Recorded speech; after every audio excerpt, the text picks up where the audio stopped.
বেগম খালেদা জিয়া দেশে ফেরায় বাঁধ ভাঙা উচ্ছ্বাস নেতাকর্মীদের মধ্যে। বিএনপি চেয়ারপারসনকে অভ্যর্থনা জানাতে ঢল নামে শাহজালাল বিমানবন্দর থেকে গুলশানের বাসভবন পর্যন্ত। নেতাকর্মীদের আশা, বেগম খালেদা জিয়ার দেশে ফেরায় আরও সুসংগঠিত হবে দল, আর এর প্রভাব পড়বে আগামী নির্বাচনে। বেগম খালেদা জিয়াকে অভ্যর্থনা জানাতে বিএনপির নেতাকর্মীদের এই জনস্রোত হযরত শাহজালাল আন্তর্জাতিক বিমানবন্দর থেকে গুলশানে বিএনপির চেয়ারপারসনের বাসভবন ফিরোজা পর্যন্ত পুরো পথে ঢল। রোদ উপেক্ষা করে ফুল, দলীয় জাতীয় পতাকা, ব্যানার, প্লেকার্ড হাতে দাঁড়ান সবাই। স্লোগানে স্লোগানে মুখর হয়ে ওঠে বিমানবন্দর সড়ক ও আশেপাশের এলাকা। লন্ডন থেকে বেগম খালেদা জিয়া দেশে ফেরায় উচ্ছ্বসিত নেতাকর্মীরা। বরণ করতে ছিল না আয়োজনের কোনো কমতি। আমার কাছে অনেক ভালো লাগছে যে আমাদের প্রিয় নেত্রী 4 মাস শেষে চিকিৎসা শেষে বাংলাদেশে আসছে। এটা গণতন্ত্রের যে অগ্রযাত্রা, সেই অগ্রযাত্রায় সামনে থেকে দেশনেত্রী বেগম খালেদা জিয়া আমাদেরকে নেতৃত্ব দেবে।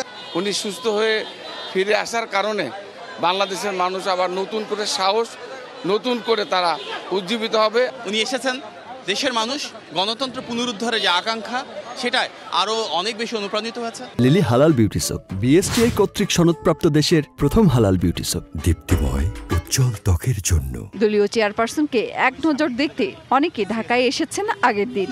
আমি এসেছি বরিশাল পটুয়াখালী বাউফল থেকে। দেশনেত্রী খালেদা জিয়াকে অভ্যর্থনা জানানোর জন্য আমরা সুদূর যশোর থেকে এসেছি। জনদুর্ভোগ এড়াতে রাস্তার দুই পাশ থেকে স্বাগত জানাতে দলের নির্দেশনা থাকলেও নেতাকর্মীদের অনেকেই নেমে আসেন সড়কে।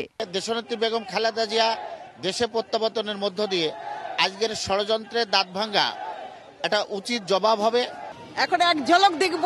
সুদূর লন্ডন থেকে তার পরিবারের কাছ থেকে ফিরে আসছেন, সেই আনন্দে আমরা তাকে স্বাগত জানানোর জন্য আসি। তৃণমূল থেকে কেন্দ্র সব পর্যায়ের নেতাকর্মীরা আসেন বিএনপির চেয়ারপারসনকে অভ্যর্থনা জানাতে। দলের দলের অনুপ্রেরণা, আমরা তো ভীষণভাবে অনুপ্রাণিত। আমরা আশা করছি যে দল পুনরায় উজ্জীবিত হয়ে উঠবে এবং ভালো কিছু হবে। ওনাকে অভ্যর্থনা জানাতে আমরা পুরা বাংলাদেশ নেমে গেছি। আমাদের অনেক এখানে আবেগ কাজ করতেছে। ওনার এই আগমন উপলক্ষে বাংলাদেশ জাতীয়তাবাদী দল আরও সুসংগঠিত হবে। আগামী নির্বাচনে অবশ্যই এটার প্রতিফলন করবে। এই আগমন তার আজকে বাংলাদেশের জনগণের সাহস যোগাবে। সাবেক প্রধানমন্ত্রী বেগম খালেদা জিয়ার দেশে ফেরা ঘিরে বিশৃঙ্খলা এড়াতে সতর্ক আইন শৃঙ্খলা রক্ষাকারী বাহিনী। বিমানবন্দর থেকে গুলশানের বাসভবন পর্যন্ত নেওয়া হয় কয়েক স্তরের নিরাপত্তা ব্যবস্থা। মেহের মনি, ডিবিসি নিউজ, ঢাকা।